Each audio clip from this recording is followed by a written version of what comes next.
दोस्तों के साथ ही कोरेक्स पीने लग गया। फिर कोरेक्स का नशा बढ़ता गया धीरे धीरे। एक बार अगर लत लग गई तो फिर वो बढ़ता ही जाता है, कम होने का नाम ही नहीं लेता। वैसे घर से आते हैं पढ़ाई के लिए, लेकिन खर्चे कहीं और हो जाते हैं। मेरी दादी का देहांत हुआ, फिर पता चला तो गया घर, लेकिन कोई खास मुझे कुछ समझ में नहीं आता था क्या मिला मुझे। 2-2.5 साल में मैं पूरी तरह बर्बाद हो गया। कैरियर बनाने के समय में मैं पता नहीं क्या क्या कर डाला।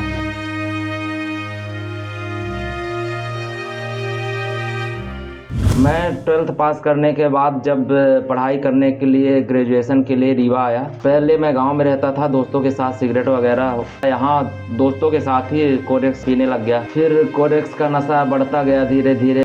एक बार अगर लत लग गई तो फिर वो बढ़ता ही जाता है, कम होने का नाम ही नहीं लेता। यह माहौल पहले 1-2 थे, उसके बाद बढ़ती गई 2-4-6। कोरेक्स अब वही ऐसी गई है कि इतनी आसानी से कहीं भी मिल सकती है।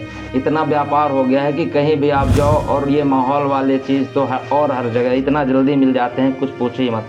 अच्छी चीज़ आप ढूंढोगे नहीं मिलेगा, लेकिन ये आप कहीं भी पूछ लोगे, और एक बार लत लग गई तो आप पूछे बिना रह ही नहीं पाओगे, उसको ढूंढ ही लोगे कहीं ना कहीं से। एक दिन में तो आप मिनिमम मान लीजिए 1000 रुपये अगर बैठेंगे दोस्तों के साथ तो। पैसे घर से आते हैं पढ़ाई के लिए, लेकिन खर्चे कहीं और हो जाते हैं। कोई भी चीज़ पहले शुरू में नहीं पता होती है, करते करते बाद में सब पता हो जाती है। इसीलिए तो घर वाले भी परेशान हो गए थे हमसे कि मतलब अभी इतनी छोटी उम्र में, उम्र ही क्या हुई है, अभी से इतना नशा करने लग गया। वही परेशान, घर वाले भी परेशान थे, और उनका परेशान होने से हमें तो कोई ख़ास फ़र्क नहीं पड़ता था। लेकिन बाद में ऐसा नहीं होता है कि मतलब घर वाले परेशान हो तो खुद को परेशानी ना हो। इसे छुड़ाने के लिए बहुत बार कोशिश भी की, इमोशनली समझाया, हर तरह से समझाया, लेकिन कुछ समझ में नहीं आता था। नशे के कारण घर में हुई है घटना, लेकिन मुझे उससे कोई खास फर्क ही नहीं पड़ा, क्योंकि मैं तो नशे में रहता था। मुझे कोई मतलब ही नहीं घर में क्या हो रहा है क्या नहीं हो रहा है।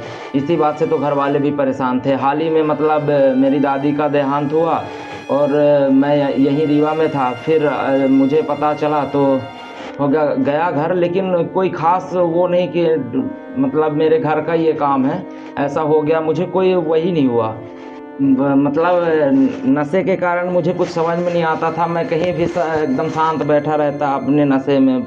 अब मेरा मन तो कहीं और है, मुझे कोई समझ में नहीं आ रहा कि क्या हो रहा क्या नहीं हो रहा। कोरेक्स पीने के बाद तो एकदम माहौल एकदम झमाझम रहता है, अब क्या ही बोलूँ। कोरेक्स के बाद तो कुछ मतलब सब कुछ अच्छा ही लगता है। उसके बाद आप इंजॉय करते हो तो आपको जैसे फील होता होगा, मान लीजिए आपको कोई भी इंजॉय करते हैं, वो मेरे लिए, हम लोग के लिए इंजॉय ही हो जाता है। फिर जैसे कोई भी आप बार में जाओ, डांस करते हो, फील होता है, अच्छा फील होता है। कुछ खाते हो, अच्छा फील होता है। वही मेरे लिए वो भी अच्छी चीज़ हो गई। पहले एक हुआ, फिर कुछ दिन तो एक ही चला, डर लग रहा था कहीं कुछ हो ना जाए। जब ये वो अनुमान हो गया कि मतलब घर में भी नहीं पता चल रहा, ये तो अच्छा है, फिर और बढ़ गया। फिर मान लीजिए कोई पार्टी वगैरह है, दोस्तों का बर्थडे है, चलो ज़्यादा ले लिए। ज़्यादा लेते लेते फिर ये लगा कि नहीं अब तो कम पड़ रहा है 1-2 में, फिर ज़्यादा लेते गए। ऐसे लेते गए तो वो बढ़ता गया उसकी यूनिटी। जब से मैं कोरेक्स पीने लगा मेरा जीवन बहुत बदल गया, क्योंकि यही टाइम होता है लाइफ सुधारने का और बिगाड़ने का। और इसी टाइम में अगर लाइफ बिगड़ गई ना तो फिर तब तो आपको नहीं पता चलेगा जब तक आप कर रहे हो।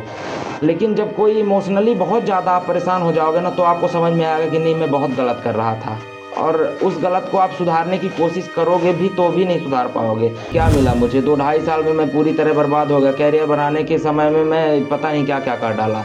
हम भी किसी के बेटे थे, हमारे भी कोई होगा और वो भी ऐसे करेगा तो हमको भी प्रॉब्लम तो होगी ना। अगर वो सुधार रहे हमको और हम भी देखेंगे तो कितना, क्योंकि हम करके बैठे हैं तो मुझे पता है ना उस चीज़ का कि कितनी बुरी चीज़ है, और वो तो हम नहीं चाहेंगे ना कि हमारे आगे वाले करें। लेकिन अगर ऐसे ही फैला रहा, हर जगह मिलता रहा और करते रहे, अब आप देख ही लीजिए कि अभी के बच्चे मतलब ये सब नशा कर रहे हैं तो आगे वाले क्या क्या नहीं करेंगे। और नशा बढ़ता ही जा रहा, घटने का नाम ही नहीं ले रहा। मतलब सोचो पहले क्या था, दारू गांजा नॉर्मली, चून तम्बाकू ये सब था, ठीक है, सुपारी लौंग, राजश्री आया, फिर सिगरेट आया, उसके बाद फिर ये गोली का नशा आ गया, इसके बाद ये कोरेक्स। अभी अब ब्रांड क्या ही बताएं कितना कितना मिल रहा है। सबका अलग अलग नाम, अलग अलग रूप दे के रखे हैं, वो सब बढ़ता ही जा रहा है। और आगे पता नहीं क्या क्या बढ़ जाएगा। अगर ये यहाँ से बंद नहीं किया गया तो आगे बढ़ता ही जाएगा। आमतौर पर युवा इस नशे का इस्तेमाल दोस्तों के दबाव में आकर करते हैं। शुरुआत में उन्हें मज़ा आता है और फिर शरीर को चलाने के लिए उनकी मजबूरी बन जाती है। अपने इर्द गिर्द देखिए और सोचिए, आपके बीच भी ऐसे लोग हैं जिनकी जिंदगी कफ सिरप के धीमे जहर से खत्म हो रही है। अगर आपके पास इस मामले में कोई जानकारी है या अपने आसपास की कोई कहानी साझा करना चाहते हैं तो हमें कमेंट या मेल कर बताइए। और अगर आपको मदद की ज़रूरत है तो इस हेल्पलाइन नंबर से संपर्क कीजिए।